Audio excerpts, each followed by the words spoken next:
Jadi apa yang harus diwaspadai masyarakat soal penyebaran subvarian baru Omikron BA.2 di Indonesia? Kita bahas bersama juru bicara Kementerian Kesehatan Siti Nadia Tarmizi dan Direktur Pasca Sarjana Universitas Yarsi yang juga mantan Direktur WHO Asia Tenggara Chandra Yoga Aditama. Pak Chandra, selamat malam. Mbak Nadia, selamat malam. Selamat malam. Saya ke Mbak Nadia terlebih dahulu. Mbak Nadia, ini sampai sejauh ini ada berapa kasus yang sudah terdeteksi untuk subvarian Omikron siluman ini BA.2? Iya, kalau per tanggal 3 Maret ya, kita sudah mendeteksi dari hasil tentunya sampel secara acak surveillance genome sequencing untuk varian Omicron atau situasi COVID-19 saat ini. Untuk varian BA.2 itu kita sudah mendapatkan ada 388 yang positif ya terkait varian Omicron BA.2. Kalau kita bandingkan BA1 itu ada hampir 4.960 yang kita dapatkan. Kemudian BA11 itu ada 1.830 dan tentunya BA2 388. Untuk BA3 sampai saat ini kita belum deteksi ya. Oke, jadi paling tidak kita melihat ada kira-kira bisa kebayanglah persentase di masyarakatnya penularannya masih tetap lebih banyak Omikron yang versi awal begitu ya? Sampai saat ini situasi di kita di Indonesia peningkatan kasus gelombang 3 yang hampir 80 sampai dengan 90% oleh varian Omikron ini masih didominasi oleh BA.1. Oke, begini. Tadi Anda sudah menjelaskan bahwa Omikron subvarian BA.2 ini itu lebih menular dan lebih potensial menimbulkan keparahan. Tapi apa sebenarnya ciri khas atau karakteristik dari subvarian ini sehingga sampai dijuluki Omikron siluman? Ya, saya rasa sih mungkin nanti Prof. Chandra juga akan lebih melihat ya secara global. Tapi yang kita tahu mengapa dia dikatakan siluman ini dikarenakan di awal untuk kita mendeteksi kemungkinan varian Omikron itu kita menggunakan suatu pemeriksaan metode PCR dengan satu penanda yaitu pada protein S-nya. Nah, itu kemudian pada varian BA.2 fenomena SGTF ini tidak muncul ya. Jadi kemudian kalau pada varian Omikron dia akan membaca adanya SGTF atau gene target failure yang kita bisa deteksi dari protein S-nya. Tetapi pada Omikron ini tidak terjadi mutasi pada protein S ini. Sehingga kalau kita menggunakan pemeriksaan PCR dengan menggunakan metode SGTF, maka dia akan dibaca sebagai COVID yang negatif ya. Tetapi memang saat ini kan pemeriksaan PCR dan antigen kita itu tidak banyak yang menggunakan prosedur SGTF ini. Hanya di awal-awal pada waktu pelaku perjalanan luar negeri ini yang banyak kita lakukan. Dan beberapa tempat seperti di pintu-pintu masuk darat. Oke, apakah artinya BA.2 ini hanya bisa terdeteksi ketika sudah ada whole genome sequencing? Iya, betul. Jadi kalau kita mengganti pemeriksaan kita dengan SGTF semua, maka kemungkinan untuk tidak dapat mendeteksi itu sangat besar. Tapi kan kita tidak seperti itu. Memang pemeriksaannya hanya bisa dideteksi dengan pemeriksaan whole genome sequencing. Baik, Prof. Chandra, apa implikasinya ketika subvarian BA.2 ini bisa seolah jadi siluman? Saya bikin tanda kutip begitu, dia mencari celah untuk kemudian tidak terdeteksi dengan tes SGTF. Apa implikasinya ke depannya? Sebelum sampai ke situ, kan kita tahu bahwa Omikron ini kan dinyatakan sebagai varian of concern 26 November ya. 2021. Si BA.2 ini sudah dilaporkan di Australia pada 8 Desember 2021. Ya, memang sekarang ramai dibicarakan, tapi sebenarnya sudah ada sejak awal Desember 2021. Itu satu. Yang kedua, kenapa sekarang jadi masalah? Kan ada dua masalahnya. Masalahnya karena jumlahnya relatif meningkat dari waktu ke waktu. Ya. Sampai minggu lalu lah katakanlah itu 1 dari 5 dunia ya, tidak bicara Indonesia, 1 dari 5, 20,1% Omikron yang ada adalah BA.2. Dan tadinya angkanya di bawah itu. Dan yang kedua, ada beberapa negara yang BA.2-nya sudah banyak, lebih dari 50%. beberapa yang dekat kita antara lain adalah Brunei Darussalam dan Filipina. Jadi angkanya meningkat. Jadi kita dengar dari Bu Nadia, angka di Indonesia juga meningkat berdasarkan deteksi. Jadi itu situasi makronya dulu ya. Nah sekarang siluman itu tadi sudah disampaikan oleh Dr. Nadia sebenarnya berhubungan dengan kemampuan deteksi PCR SGTF. Tapi itu kan yang kita perlukan bukan hanya itu, yang kita perlukan apakah memang lebih mudah menular, apakah lebih berbahaya, apakah ada dampak pada pengobatan dan sebagainya. Nah yang sudah disepakati oleh semua pihak, katakanlah begitu, memang dia lebih mudah menular. Itu jelas data pada manusia, begitu data pada binatang percobaan pun demikian. Nah untuk yang apakah membuat lebih parah atau tidak, ini memang ada beberapa informasi yang masih belum final katakanlah. Hanya saja kemudian Jepang keluar dengan trial pada binatang percobaan. Betul. Nah, trial pada binatang percobaan inilah yang menunjukkan bahwa dia lebih parah, dia punya dampak terhadap vaksin, dia punya dampak terhadap pengobatan. Tapi sekali lagi ini adalah uji yang memang cukup besar, tapi pada binatang percobaan, belum pada manusia. Sementara untuk pada manusia kita masih tunggu bagaimana dampak berikutnya, apakah memang selain mudah menular juga ada dampak terhadap hal-hal yang lainnya. Oke. Jadi di situ kira-kira situasinya sekarang, tapi memang nampaknya trennya akan meningkat dari waktu ke waktu. Kalau tadi Mbak Nadia itu bilang bahwa BA.2 ini bisa lolos melalui tes SGTF dan hanya bisa terdeteksi melalui whole genome sequencing.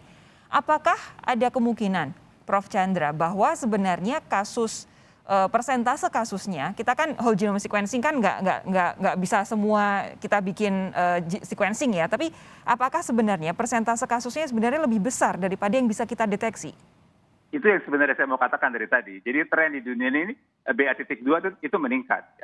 Tentu saja untuk itu memang harus dilakukan pemeriksaan dengan whole genome sequencing. Jadi kalau tren di dunia meningkat dari waktu ke waktu, termasuk juga beberapa negara tetangga kita, maka bukan tidak mungkin memang angka di kita juga terus meningkat. Walaupun kalau kita lihat yang di-upload di GIS8, memang angkanya belum besar seperti tadi sudah disampaikan. Tapi kan memang untuk itu kita mesti lakukan pemeriksaan whole genome sequencing lebih luas lagi, supaya tahu apakah memang ada peningkatan tren ini. Prof, saya jadi agak khawatir bahwa kita penurunan angka kasus harian COVID-19 ini sebenarnya bukan karena penurunan yang nyata, tetapi karena Omikron BA.2-nya nggak terdeteksi, Prof. Oh bukan. Bukan ya? Nah, sekarang kan kalau sekarang dilakukan PCR tetap akan terdeteksi. Dan tadi dinyatakan tidak terdeteksi kalau kita lakukan pemeriksaan dengan SGTF. Jadi kalau sekarang tetap terdeteksi, fluktuasi yang ada ini turun naik 60, 50, 30, 20, 30 lagi itu karena memang varian Omikronnya masih mendominan saat ini, apapun subvariannya. Oke, berarti PCR biasa masih tetap bisa mendeteksi BA.2 ini ya? Iya, betul. Baik, saya beralih ke soal pencegahannya deh kalau begitu. Dari Prof. Chandra, apa yang kira-kira harus dilakukan pemerintah dan juga masyarakat mengingat ada potensi bahwa BA.2 ini akan lebih parah dan lebih gampang menular dibanding subvarian sebelumnya? Sebenarnya kalau buat kita anggota masyarakat, kita yang mau kita kena Omikron BA.1, BA.2, bukan kena lah ya, artinya dampak ke manusia kurang lebih saat ini masih sama. Ya, memang ada yang sedikit lebih parah, sedikit tidak lebih parah, itu kurang lebih masih sama. Itu poin pertama. Poin kedua, yang penting memang adalah mengendalikan jumlah kasus. Kalau penularan makin tinggi, maka kemungkinan replikasi masih besar, kemungkinan mutasi juga tentu bisa terjadi, begitu juga BA.2. Yang ketiga yang tadi sudah kita bahas, ini agak, kalau saya boleh belok sedikit, tanggal 1 Maret, Presiden Joe Biden baru mengeluarkan 4 langkah untuk menanggulangi COVID di sana untuk menuju ke arah normal. Langkah kedua adalah mendeteksi varian baru. Apa yang dia lakukan? Ada 3. Nomor 1, dia tingkatkan jumlah pemeriksaan whole genome sequencing. Nomor 2, dia tingkatkan surveillance. Dan surveillance ini berdasarkan dua basis. Ini kalau mungkin bisa dilakukan di Indonesia, saya kira sebagian sudah dilakukan. Yang pertama berdasarkan sindromik, jadi surveillance berdasarkan gejala. Yang kedua, surveillance berdasarkan limbah, waste surveillance. Jadi itu hal yang juga mungkin bisa dilakukan. Dan yang ketiga, analisa data yang cepat. Gitu, supaya kalau ada data, kemudian bisa dilakukan analisa dengan cepat, sehingga kita bisa tahu ada atau tidak BA.2 dan bagaimana menanggulangi. Baik, Mbak Nadia, apa yang sudah dan akan kita lakukan untuk spesifik BA.2 ini? Iya, jadi kita memang kemarin ya sudah ada surat edaran ke seluruh rumah sakit dan juga dinas kesehatan provinsi dan kabupaten kota untuk menyampaikan beberapa kriteria-kriteria untuk sampel yang positif itu dilakukan pemeriksaan.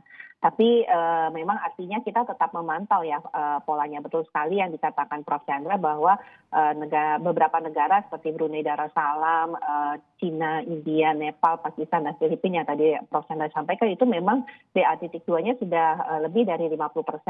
Tapi kita juga belum melihat peningkatan yang secara signifikan ya di negara-negara ini ya. Artinya laju kasus yang seperti menimbulkan gelombang keempat itu belum terlihat di negara-negara ini. Nah tentunya terus ya kita monitor karena kalau kita lihat memang walaupun terjadi fluktuasi dari angka konfirmasi positif, tapi kan kita menggunakan metode bahwa kita hitung rata-rata per 1 minggu terhadap kasus-kasus ini, sehingga kita bisa lebih pas untuk melihat trennya apakah terjadi penurunan. Tapi artinya kita jaga terus, jangan sampai kemudian upaya kita untuk menurunkan laju penularan ini, kemudian nanti dengan banyaknya BA.2 yang kita tahu bahwa dikatakan menular lebih cepat 30% daripada BA.1, ini yang tentunya nanti akan menyebabkan peningkatan kasusnya. Artinya kewaspadaan harus dibangun ini, Mbak Sofi.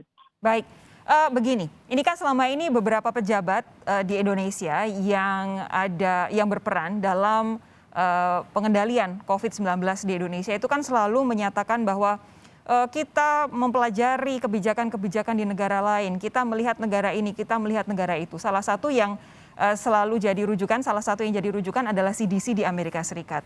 Saat ini Amerika Serikat memang sudah melonggarkan berbagai aturan restriksi begitu. Tapi kata Pak Chandra tadi bahwa memang ada beberapa hal yang lalu dilakukan oleh Presiden Joe Biden. Tapi harus diingat juga bahwa satu, CDC saat ini di dalam negeri Amerika Serikat sendiri pun dikritik karena dianggap terlalu mudah, terlalu cepat melonggarkan restriksi mereka. Dan yang kedua, yang harus jadi kewaspadaan kita bersama adalah di Amerika Serikat jelas efikasi vaksin yang digunakan sangat tinggi dan mereka booster sudah sangat tinggi juga.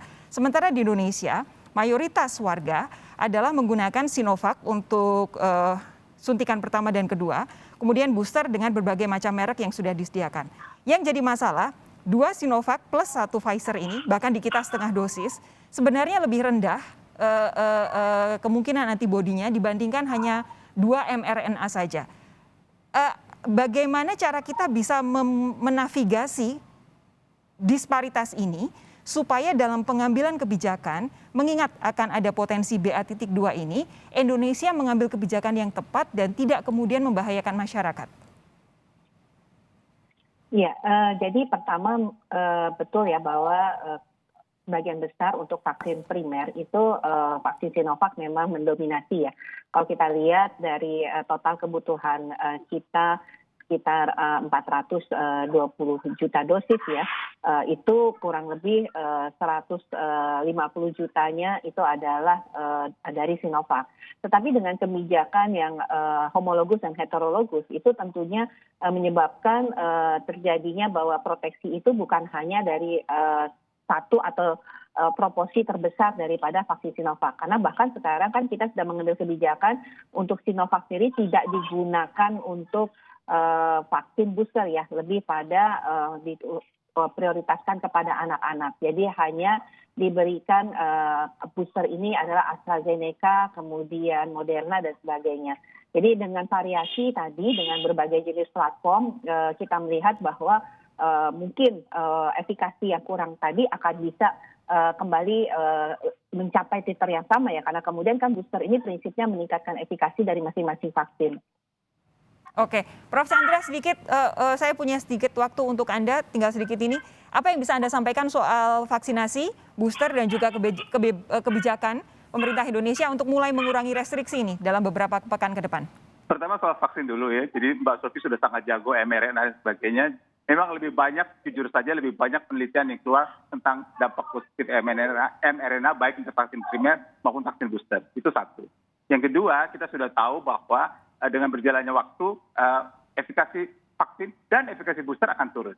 Jadi kemungkinan pemberian booster yang kedua itu beberapa negara sudah mulai mempertimbangkannya paling tidak untuk mereka yang sangat membutuhkan. Itu yang kedua. Yang ketiga, karena waktunya pendek dan Mbak Sufi bertanya soal restriksi, saya sih sangat mengusulkan agar pelonggaran restriksi betul-betul dilakukan secara sangat bertahap sesuai dengan perkembangan epidemiologis yang ada.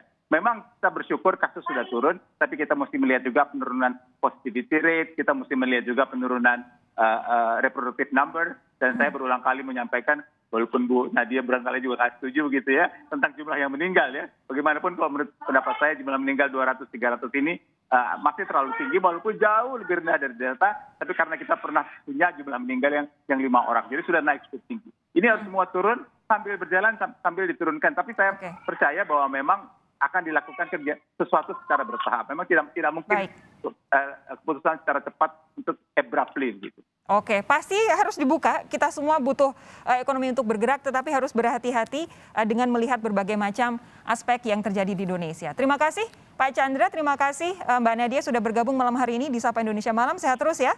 Jumpa lagi lain waktu. Oke.